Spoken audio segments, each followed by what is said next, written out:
Mistério no sul do estado. Menina que estava desaparecida é encontrada morta dentro de casa. A principal suspeita do crime é a própria mãe. Turistas em grande número começam a chegar ao estado. Hoje à tarde, o movimento nas rodovias e terminais rodoviários catarinenses foi intenso. Uma das regiões mais procuradas é Balneário Camboriú, que deve ter lotação máxima no setor hoteleiro até a festa da virada. A maior expectativa é a queima de fogos na Praia Central. Já em Florianópolis, a festa da virada vai ter 20 minutos de queima de fogos. A prefeitura da capital também já anunciou os shows nacionais com destaque para o cantor Alexandre Pires.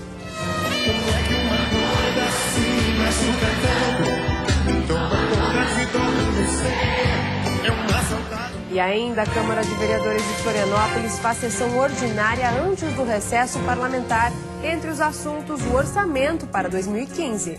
O Band Cidade desta terça-feira já está no ar.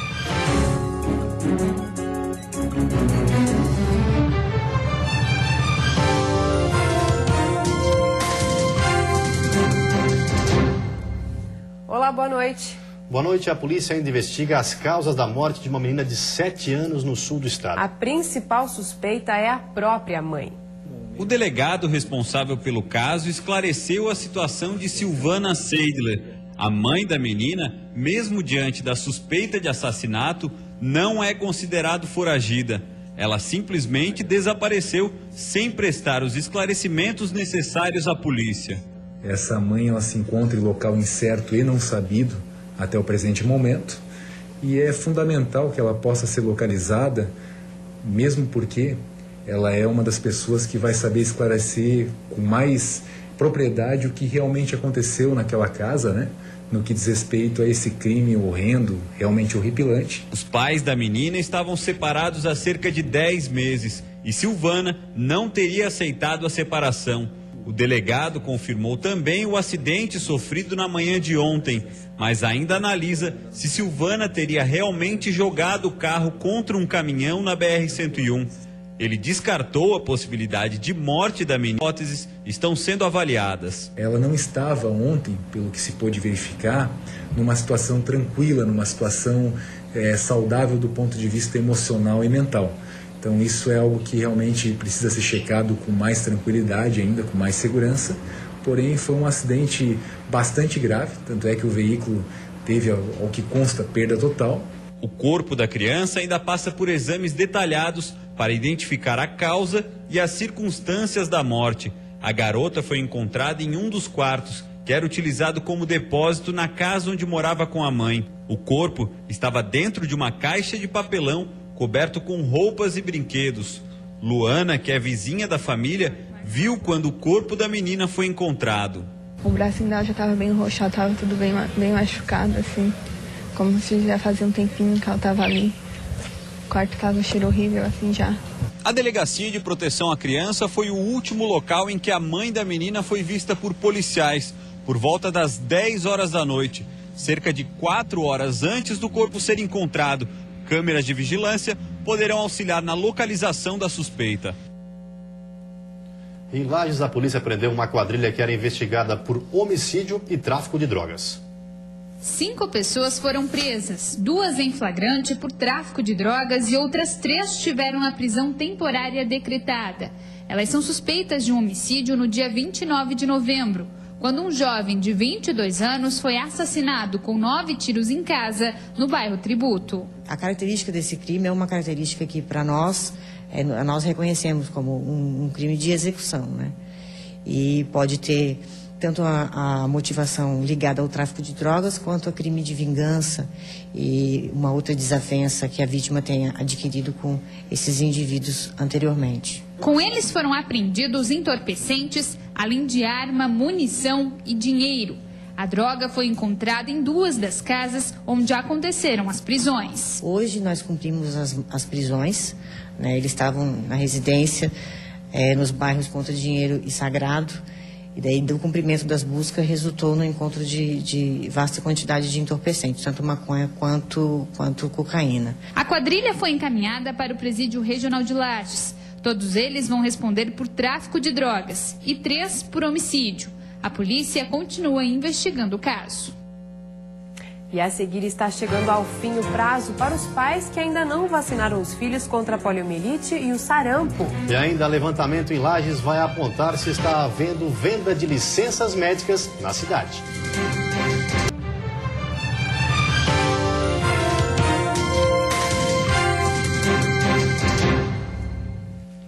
Atenção pais que ainda não vacinaram os filhos contra a poliomielite e o sarampo. O prazo está chegando ao fim. No meio-oeste, os números ainda estão abaixo do esperado pela vigilância epidemiológica. Com a prorrogação da campanha, os pais podem levar os filhos para serem vacinados contra a poliomielite e o sarampo até o final desse ano. O prazo foi prorrogado, mas com as festas de final de ano, é importante que os pais fiquem atentos e se informem quanto ao horário de atendimento dos postos de saúde que disponibilizam as doses. De acordo com essa enfermeira, Joaçaba, com 84% de vacinação contra a polio e apenas 81% contra o sarampo, e Campos Novos, com 80% e 88% respectivamente, até agora tem os piores índices de vacinação da região meio-oeste. Em Joaçaba, os postos estarão fechados a partir de amanhã e voltam a funcionar apenas nos dias 29 e 30, das 7 às 11 da manhã e da 1 às 5 horas da tarde. Nos Jogos da Copa, nós tivemos o isolamento do vírus da poliomielite no aeroporto no Rio de Janeiro. Então, não custa daqui a pouco as pessoas que estão sem imunidade acabar disseminando toda a doença de novo depois que a gente conseguiu erradicar. O sarampo tinha sido eliminado, voltou tudo de novo. Então, se as pessoas não levarem a sério, não tomarem a dose de vacina que está disponível já há um mês, acabam reintroduzindo as doenças que a gente já batalhou tanto para conseguir eliminar e eliminar as sequelas que elas deixam. Santa Catarina atingiu até agora 95% de vacinação contra a polio e 94,24% contra o sarampo. Saiu o resultado preliminar da pesquisa feita em Lages para verificar a denúncia de venda de atestados médicos na cidade. A pesquisa foi realizada pela Associação Empresarial do município e pela Federação das Indústrias de Santa Catarina. Os dados foram coletados na indústria, comércio e serviço. No total, mais de 50 empresas de Lages participaram do levantamento. A suspeita é de que haja na cidade uma indústria de atestados médicos. Na pesquisa foram constatados quais os médicos que dão mais atestados, os dias de maior incidência e quais as empresas onde essa prática mais ocorre. Então constatamos, por exemplo, assim, que segunda e sexta-feira são os dias que mais são dados atestados. Que os postos de saúde, os sindicatos são os lugares onde que mais se originam atestados, certo? E alguns médicos nós constatamos que existe um número de atestados muito grande, mas a gente prefere, por enquanto, não comentar. O número de licenças médicas em alguns locais representa uma quebra de mais de 10% no quadro de funcionários. Na empresa onde Gilvana trabalha, o que mais preocupa é a reincidência. Alguns funcionários apresentam atestado quase que todos os meses e prejudicam a produção. Por exemplo, eles trazem atestado de dermatologia, de dentista, de otorrino e por aí vai, né? Várias situações que a gente fica se perguntando, realmente está doente, tem tudo isso, não tem, né? O porquê de tantos atestados. No setor público, principalmente na educação, a média de atestados médicos apresentados por semana representa 20% do total de funcionários. Segundo o presidente da Associação Empresarial de Lages, responsável pela pesquisa, alguns casos suspeitos foram encontrados e devem ser denunciados ao Ministério Público. E aqueles casos onde a gente constatou que existem abusos e que existe inconsistência entre a realidade e o que foi colocado no atestado, a definição do Fórum das Entidades foi de encaminhar ao Ministério Público exatamente esses casos. Outra pesquisa deve ser realizada no ano que vem e vai abranger mais empresas. A ideia é trabalhar com a conscientização e punir as práticas abusivas. E veja a seguir, turistas chegando e hotéis lotados, a expectativa para as festas de fim de ano em Santa Catarina. E o Réveillon promete. Em Florianópolis, o show da virada, com 2 shows nacionais, vai ter 20 minutos de queima de fogos.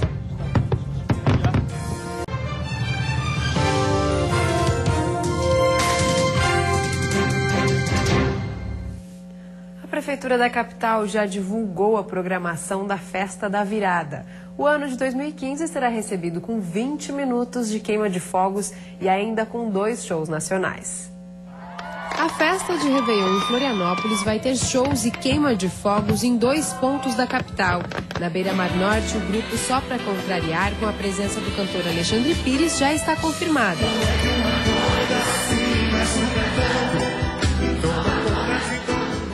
Na Beira-Mar Continental, a apresentação ficará a cargo da dupla sertaneja João Neto e Frederico. Será que é tão difícil perceber que você está sofrendo? Além dos shows nacionais e de artistas locais, a virada na Ilha da Magia terá também 20 minutos de queimas de fogos. As balsas vão ficar a 320 metros da Beira-Mar Norte e a 380 metros da Beira-Mar Continental. A ponte Hercílio Luz também terá uma chuva de fogos. De acordo com a prefeitura, vão ser 18 toneladas de fogos de artifício, totalizando 20 minutos de show pirotécnico.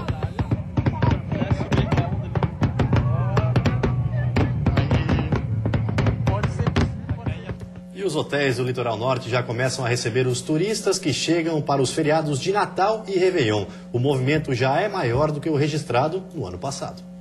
Em Balneário Camboriú, a taxa de ocupação dos leitos deve chegar a 80% durante o Natal. Em 2013, a ocupação foi de 65%. Já para o Réveillon, 90% das acomodações já estão reservadas. E a expectativa é que nos próximos dias esse número chegue a 100%. De acordo com o Conselho Municipal de Turismo, a maior parte dos visitantes deve vir em família. Em geral, os hóspedes chegam na semana do Natal e ficam até os primeiros dias de janeiro.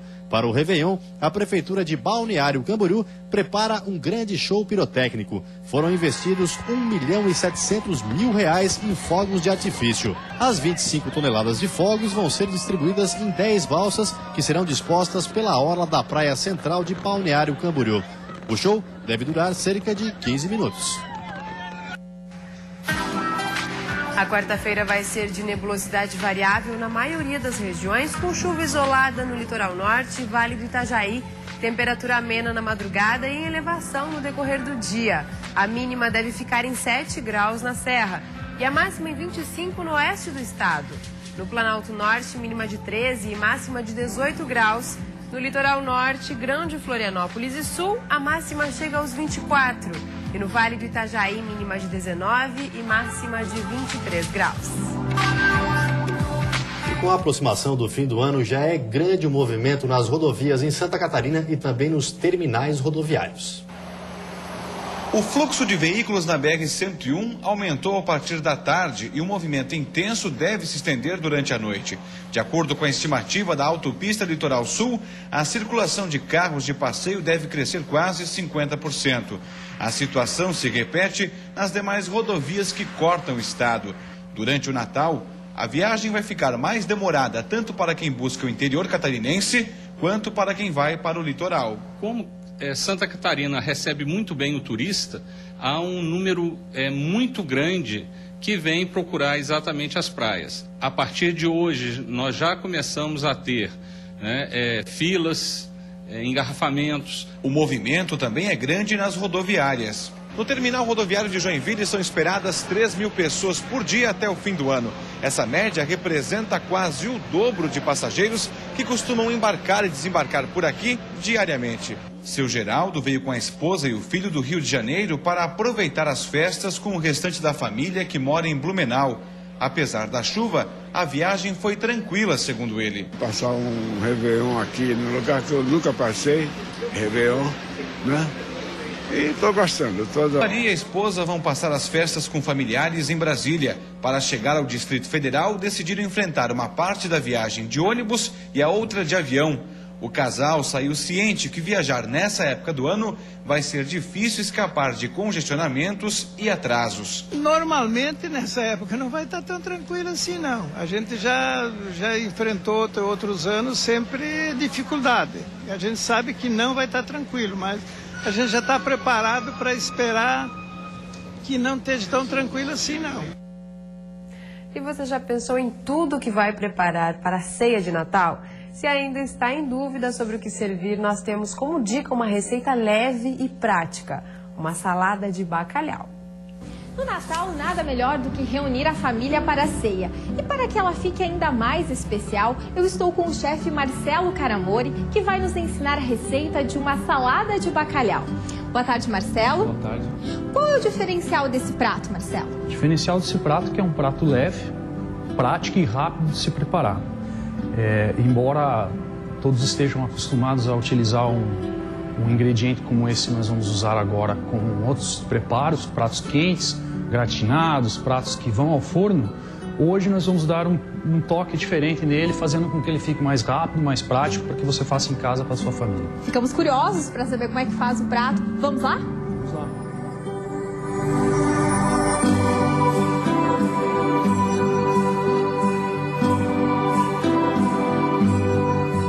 Bom, esse nosso prato vai precisar de folhas de alface, laranja cortada em gomos, queijo parmesão em lascas, nectarina também cortadinha em gomos, tomate cereja, castanha de caju, sal, pimenta, vinagre balsâmico e azeite de oliva e, para finalizar, o ingrediente principal, que é o bacalhau. Primeiro passo, vamos pegar uma folha de alface e começar a rasgar no prato.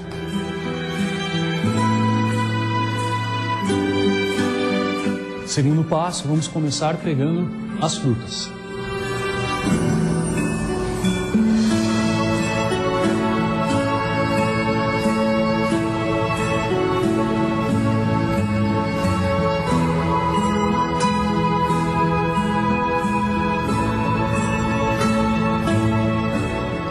Na sequência, vamos colocar o tomate cereja cortadinho no meio.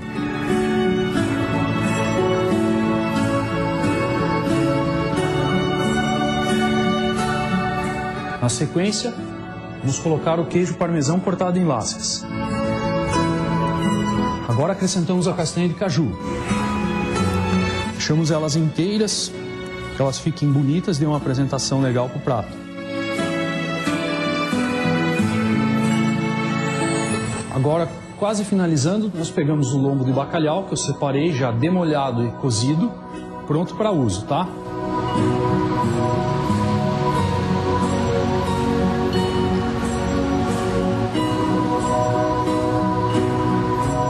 Para finalizar, nós misturamos aqui o aceto balsâmico e o azeite de oliva com sal e pimenta.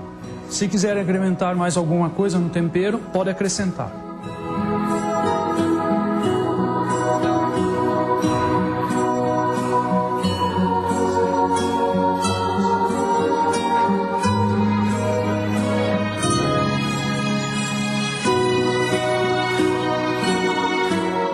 Estamos com o nosso prato pronto, né? Terminada a receita, agradecemos a participação do chefe Marcelo Caramori. Muito obrigado, eu agradeço. Eu agradeço o pessoal da Band, a equipe toda, ter dado essa oportunidade de mostrar um prato para vocês. Salientando que as portas estão abertas, quando vocês quiserem. A equipe da Band pode vir aqui quando precisar. Muito obrigado. Esse é o prato pronto e a dica é servir com um vinho branco ou até mesmo com um espumante.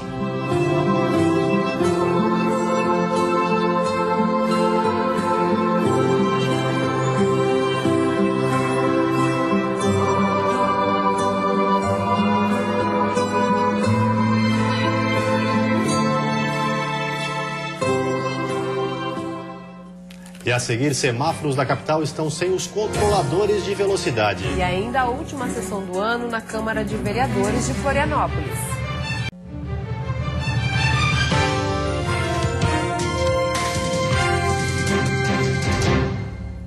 Desde o dia 19, os semáforos de Florianópolis estão sem os controladores de velocidade. Os aparelhos foram desligados porque não houve a renovação do contrato pela Prefeitura da capital. Agora, o trânsito está sendo fiscalizado pela Guarda Municipal. Os radares foram substituídos pelo efetivo da Guarda Municipal. Cerca de 60 profissionais estão atuando onde antes funcionavam 13 aparelhos em 117 faixas nas principais vias da capital. Agora, além do abuso de velocidade, os agentes de trânsito vão monitorar e coibir todo tipo de infração. falando ao celular, sem cinto, principalmente o condutor que leva passageiro no banco traseiro também sem o cinto de segurança, quem fura o sinal. Então todo esse tipo de infração será notificado. A Prefeitura de Florianópolis não renovou o contrato com a COP Tecnologia porque a empresa é uma das investigadas pela Polícia Federal na Operação Ave de Rapina, que indica fraude em licitações e pagamento de propina. Nos locais agora fiscalizados pessoalmente, a estimativa é que transitam cerca de 27 milhões de veículos por mês. E este número pode aumentar com a chegada de turistas na alta temporada. Só neste final de semana, 70 multas foram expedidas. É muito importante que a população faça a sua parte. Se o motorista conduzir o veículo de forma prudente, não precisaria nem ter radares, na verdade, naquela via. Além da Guarda Municipal nas ruas de Florianópolis, as polícias rodoviárias estadual e federal também estão fiscalizando as SCs e as BRs que cortam a cidade. A atuação conjunta vai se estender até o fim da Operação Verão ou até que uma nova licitação defina a empresa responsável pelos serviços de trânsito na capital. Quem passou pela Beira-Mar Norte nesta terça-feira, uma das avenidas monitoradas, aprovou a medida. Cada vez mais tem que ter mais atenção, Porque do jeito que anda o trânsito, Pouco vai adiantar, mas acho que é uma medida plausível a ser tomada. O cara que anda direito vai continuar andando direito. É simples.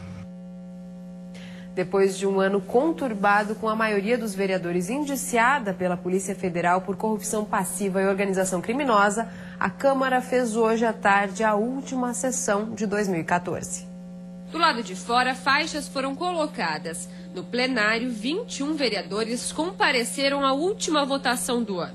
Moradores também foram conferir de perto e lotaram a sessão. Estava na ordem do dia e foi aprovado o orçamento da Prefeitura de Florianópolis para 2015. Serão gastos quase 2 bilhões e 500 milhões de reais. 2,59% a mais do que no ano passado. Baseado naquilo que se tinha do passado e baseado naquilo que vai acrescentar no orçamento desse ano de 2015, previsão. Apenas 4 dos 21 vereadores votaram contra os termos do orçamento de 2015. O vereador Afrânio Bopré, do PSOL, foi um deles. Toda vez que o prefeito precisar mexer no orçamento, ele tem que apresentar uma emenda, uma proposta de lei para ser apreciada pela Câmara de Vereadores. Inclusive, a estimativa de receita, as despesas, o quadro de detalhamento das despesas. É assim que funciona em todo o Brasil. Os últimos meses foram conturbados na Câmara de Vereadores de Florianópolis. Na sexta-feira, os parlamentares aprovaram a Comissão Parlamentar de Inquérito, a CPI do Pró-Cidadão. A investigação vai apurar a denúncia de que dívidas foram canceladas do sistema, gerando um prejuízo ao município. Mas essa não é a única investigação da casa. Também foi instaurada a CPI dos radares, que está apurando denúncias de fraude na licitação dos radares da capital. A Comissão Parlamentar de Inquérito foi instaurada depois que a Polícia Federal indiciou 13 dos 23 vereadores por corrupção passiva e organização criminosa. Eles são acusados de alterar projetos de lei, fraudar licitações para beneficiar empresários em troca de propina.